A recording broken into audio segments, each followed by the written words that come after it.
बीच में मैं एक पैराग्राफ यहाँ ये लेना चाहूँगा। Enabling provisions of the constitution.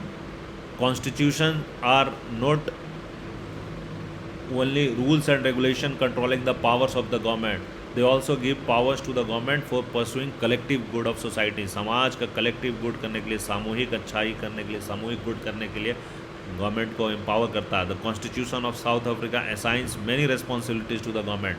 it wants the government to take measures to promote conservation of nature, make efforts to protect person or groups subjected to unfair discrimination।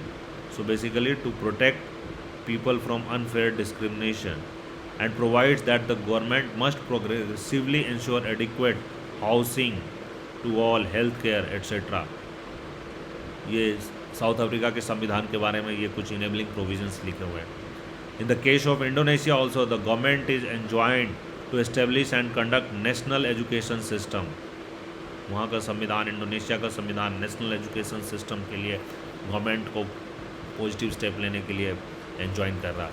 The Indonesian constitution ensures that the poor and destitute children will be looked after by the government. Poor and destitute, गरीब और दरिद्र बच्चे सरकार के द्वारा देखभाल किए जाएंगे।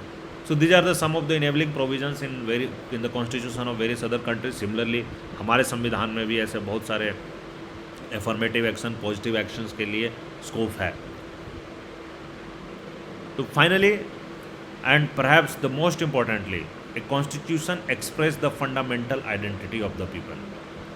ये बहुत इंपॉर्टेंट बात कही जा रही है कि संविधान जो है वो क्या कर रहा है, वो एक्सप्रेस करता है the fundamental identity of the people. This means that people as a collective entity come into being only through basic constitution. तो कॉन्स्टिट्यूशन के द्वारा ही जो लोग हैं वो एक कलेक्टिव इकाई के रूप में, एक कलेक्टिव इकाई के रूप में एग्जिस्टेंस में आते हैं। It is by agreeing to a basic set of norms about how one should be govern and who should be govern. How one should be govern, कैसे, and who should be govern, that forms a collective identity. One has many shades of identities that exist prior to the constitution, but by agreeing to certain basic norms and principles, one constitute one political identity। तो संविधान बनने के पहले one has many set of identities, संविधान बनने के पहले, but by agreeing to certain basic norms, संविधान के बेसिक नॉर्म्स को जब हम, उनके प्रिंसिपल को, सिद्धांतों को, नियमों को जब हम, उनके बेसिक नियम सिद्धांत को जब हम मान लेते हैं, so then one constitutes a political identity। Second, constitutional norms are the overarching framework within which one pursues individual aspirations, goals and freedom।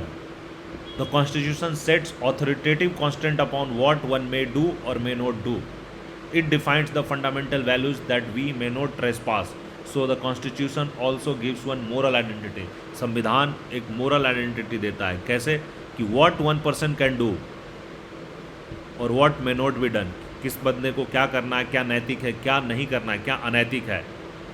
Fundamental values, एक हमें मूल्य देते हैं, एक बुनियादी फंडामेंटल बेसिक मूल्य देते हैं, that may not be trespass, जिसको हमें ट्रेस पास नहीं करना।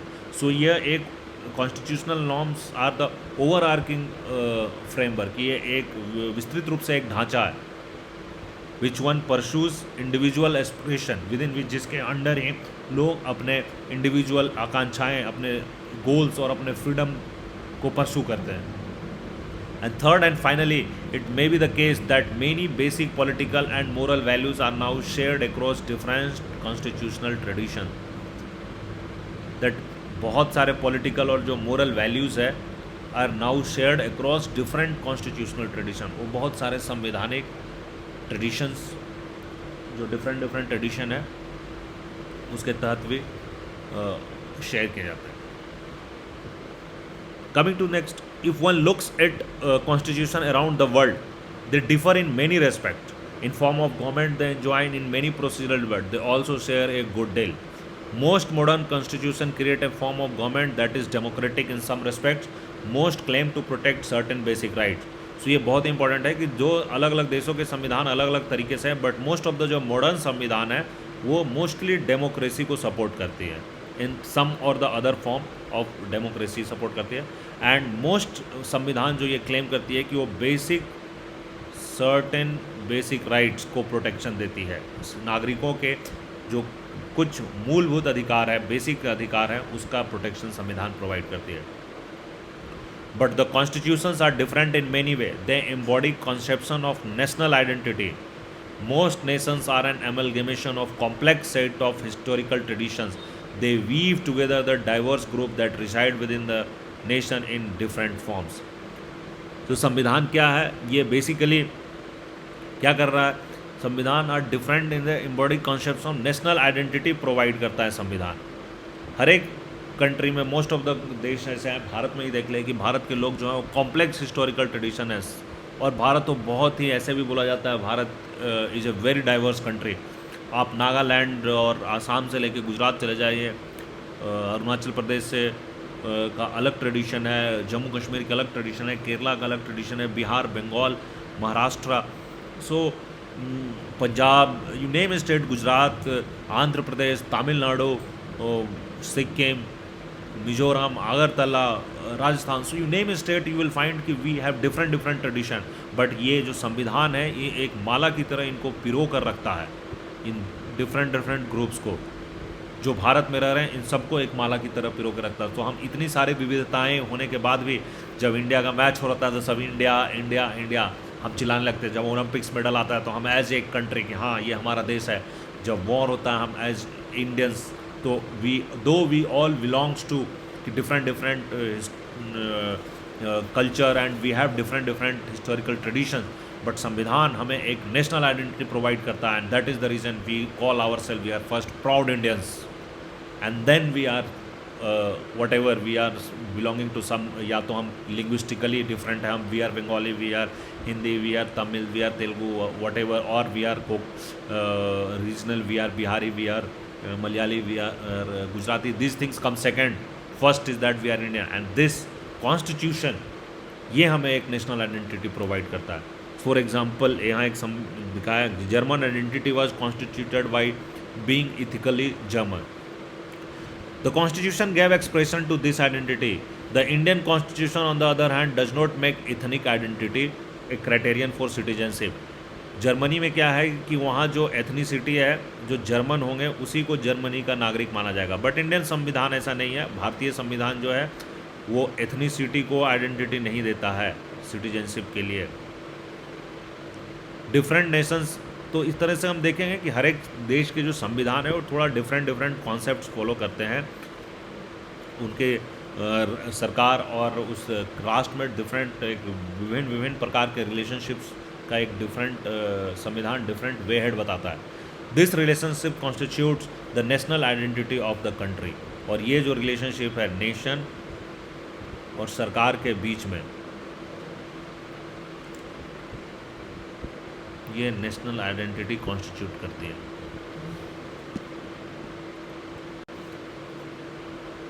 Now, the authority of a constitution, we have outlined some of the functions of such constitution performs। संविधान क्या क्या काम करता है वो हमने ऑलरेडी आपको मैंने बता रखा है, but there are 3 further question we can ask about constitution. तो 2 मैंने आपको संविधान के काम बता दिया। Now few questions remained unanswered जो अभी आगे हम डिस्कस करेंगे। What is a constitution, how effective is constitution, and is a constitution just. So in most of the countries, constitution is a compact document that comprises a number of articles about the state, specifying how the state is to be constituted and what norms it should follow. When we ask for constitution of a country, we are usually referring to this document. So most of the countries में अगर आप देखेंगे कि constitution क्या है, एक compact document है। किस चीज़ का? Which compromises number of articles. But there are countries like United Kingdom, for instance, do not have a single document जिसको constitution कहा जाए, ऐसा कोई single document नहीं है। Rather than they have a series of documents and decisions taken collectively that are referred to the constitution. So Britain का कोई लिखित संविधान नहीं है। They have a series of documents which are called constitution. So संविधान क्या है? Constitution is a document और set of document that seek to perform the function. Constitution is a document और set of document that seek to perform the functions that we have mentioned है. जो ऊपर functions हमने संविधान के बताए हैं, इस फंक्शन को जो भी डॉक्यूमेंट या सेट ऑफ डॉक्यूमेंट हमें करवा रहा है, उस डॉक्यूमेंट को या सेट ऑफ डॉक्यूमेंट को ही हम कॉन्स्टिट्यूशन कहते हैं. ये लिखित भी हो सकता है और नहीं भी हो सकता है, like Britain. But many constitution around the world exist only on paper. ये एक नई चीज़ बता रहा कि बहुत सारे संविधान हैं जो इस दुनिया में एग्जिस्ट करते हैं on paper. They are mere words existing on parchment. वो लिखे हुए संविधान हैं, वो बहुत अच्छे तरीके से लिखे हुए हैं, but they are mere words. The crucial question is how effective. वो संविधान कितने इफेक्टिव है, ये इंपॉर्टेंट है. And what makes them effective, और कैसे उनको हम, क्या ऐसी चीज़ है जिसको हम कहेंगे कि वो इफेक्टिव है. वो उस देश के लोगों के, जो समाज के लोग हैं, उनके लाइफ में क्या इम्पैक्ट कर रहा है रियली में. सो ये सब चीज़ें संविधान के लिए ज़रूरी है कि संविधान को सिर्फ मेयर वर्ड्स लिखे हुए अच्छे अच्छे गोल्डन अक्षर ही संविधान को इफेक्टिव नहीं बनाते हैं. There are other aspects also. So we'll come to mode of promulgation. This refers to how a constitution come into being, who crafted the constitution, and how much authority did they have. So संविधान को किसने बनाया, ये बहुत important factor है. Who crafted. And जो लोगों ने बनाया, जो बंदों ने बनाया, जो संविधान को बनाया, how much authority did they have. उनके पास कितनी ऑथोरिटी थी, समाज में उनका क्या एक्सेप्टेंस था. In many countries constitution remain defunct because they are crafted by military leaders. बहुत सारे देशों में मिलिट्री लीडर्स ने संविधान को बना दिया, और leaders who are not popular, या फिर ऐसे लीडर जिसको समाज में एक्सेप्टेंस नहीं है, वो पॉपुलर नहीं है, do not have the ability to carry with the people with them. वो अपने साथ एक लोगों का समूह को लेकर चलने की उनमें क्षमता नहीं है. तो ऐसे संविधान जो बनाए जाएंगे वो डिफंक्ट हो जाएंगे, वो सफल नहीं होंगे.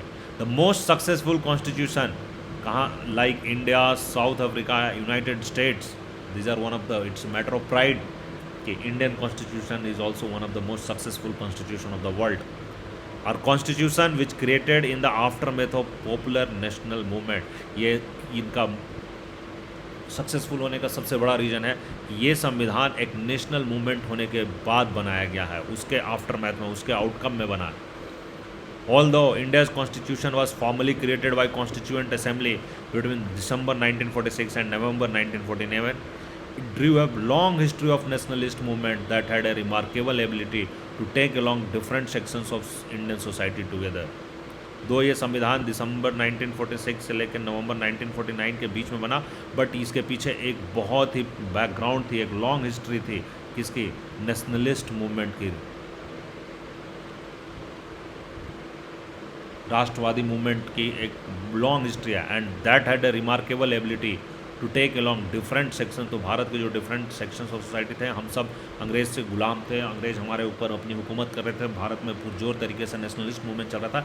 तो ये सारी जो लर्निंग्स है, ये सारे जो थॉट प्रोसेस है, ये सारी जो चीज़ें हैं, वो सब एक पावर देती है, और वो फिर एक रिमार्केबल एबिलिटी प्रोवाइड करती है हमारे जो संविधान को फ्रेमर्स को, to carry along them different sections of Indian society. The constitution drew enormous legitimacy from the fact that it was drawn by the people who enjoyed immense public credibility. ये उन लोगों के द्वारा बनाया गया है जिनका immense public credibility है, पब्लिक के बीच में इनकी credibility बहुत ही ज़्यादा है. who had the capacity to negotiate and command the respect of a wide cross section of society. इनके पास जो लोग हमारे कॉन्स्टिट्यूशन फ्रेमर थे, they had that capacity to negotiate और कमांड, वो एक समाज के विभिन्न वर्गों से, different cross section of society से उन रिस्पेक्ट कमांड करते थे. And they were able to convince the people, उस लोगों को ये कन्विंस करने के काबिल थे that the constitution is not an instrumentation of aggrandizement of their personal power, ये उनके व्यक्तिगत पावर या जो वो पावर होल्ड कर रहे हैं उस पावर को व्याख्या बढ़ाने का एक इंस्ट्रूमेंट नहीं है कॉन्स्टिट्यूशन, बट बेसिकली ये जो कॉन्स्टिट्यूशन है ये लोगों के डिफरेंट सेक्शंस के लोगों को सबका वेलफेयर एंड सबके भले के लिए कॉन्स्टिट्यूशन बन रहा, और ये जब वो मैसेज लोगों तक कन्विंस कर पाएँ तो नेशनल कंसेंसस बनता है इस संविधान में। सो ये हमारा जो संविधान है वो एक नेशनल कंसेंसस को रिप्रेजेंट करता है। Some countries have subjected their constitution to a full fledged referendum, बहुत सारे कंट्रीज ने अपने देशों में referendum, what is a referendum, मतलब पब्लिक के द्वारा वोटिंग करवा दिया गया, where all the people vote on the desirability of the constitution, लोगों ने वोट किया कि ये संविधान हमें पसंद है नहीं पसंद है। So the Indian constitution was not subjected to referendum, हमारा संविधान में ऐसा रेफरेंडम नहीं करवाया गया, बट नेवरदलेस ऐसा नहीं, बट रेफरेंडम नहीं होने के बाद भी nevertheless carried enormous public authority, but उसके बाद भी काफ़ी पब्लिक ऑथोरिटी कैरी करती, because it had the consensus and backing of the leaders who were themselves popular. ये विदाउट रेफरेंडम कराए हुए भी हमारे संविधान को जनता ने इसलिए पब्लिक ऑथोरिटी से एक्सेप्ट कर लिया गया बिकॉज ये उन लोगों के द्वारा बनाया गया जिन लीडर्स को पब्लिक का बहुत ज़्यादा सपोर्ट प्राप्त था, जिनको हम रिप्रेजेंट करते थे, जिनको हम आइडियलाइज करते थे। Although the constitution itself was not subjected to referendum, the people adopted it as their own, लोगों ने इसे अपना माना, by abiding by its provisions, इसके provisions को मानते हुए। Therefore the authority of the people who enact the constitution helps determine in part its prospect for success। So संविधान किस लोगों के द्वारा बनाया गया है, उनकी समाज में क्या पकड़ है, ये बहुत इंपॉर्टेंट फैक्टर है कि वो संविधान को जनता के बीच में, लोगों के बीच में क्या एक्सेप्टेंस मिलेगा। It is the substantive provision of constitution, it is the hallmark of a successful constitution that it gives everyone society some reason to go along with its provision। और ये बहुत ही इंपॉर्टेंट चीज़ बताई जा रही है कि एक ऐसा कॉन्स्टिट्यूशन जो कुछ लोगों को परमानेंट कुछ लोगों को जो मेजॉरिटी है उनको ऑपरेस करने के लिए बोल रहा है कि माइनॉरिटी को ऑपरेस करने, ऐसा प्रोविजंस बनाते हैं जिसमें माइनॉरिटी को ऑपरेस किया जाए। बहुत सारे लोग हैं, मेजॉरिटी का ख्याल कर लिया गया और माइनॉरिटी को ऑपरेस कर दिया गया, ऐसा कॉन्स्टिट्यूशन बनाया जाए तो ऐसा क्या होगा, जो लोग मेजॉरिटी में वो तो बल्ले बल्ले, बट जो माइनॉरिटी में वो इस कॉन्स्टिट्यूशन को कभी नहीं मानेगा। या फिर ऐसा कॉन्स्टिट्यूशन बना दिया जाए कि जो प्रिविलेज्ड लोग हैं वो जो बाकी लोग हैं उनका दमन करते रहें, उन या if any group feels their identity is being stifled they will have no reason to avoid by the constitution. तो ऐसे लोग जिनका दमन हो रहा है या ऐसे माइनॉरिटी जिनके खिलाफ ये कॉन्स्टिट्यूशन बना हुआ है वो इस रिलीजन को क्यों, माई करेक्शन, वो इस संविधान को क्यों मानेंगे, नहीं मानेंगे। They will have no reason to avoid by the constitution. So no constitution by itself achieves perfect justice, कोई भी संविधान अपने आप में परफेक्ट जस्टिस नहीं देता, but it has to convince to people that it provides the framework to for pursuing basic justice. ये अपने आप में जस्टिस नहीं देता, बट ये ऐसा होना चाहिए कि ये कन्विंस कर सके लोगों को कि इस संविधान में जो प्रोविजंस है वो आपको एक ऐसा ढांचा देता है कि आप बेसिक जस्टिस को परस्यू कर सकते हैं।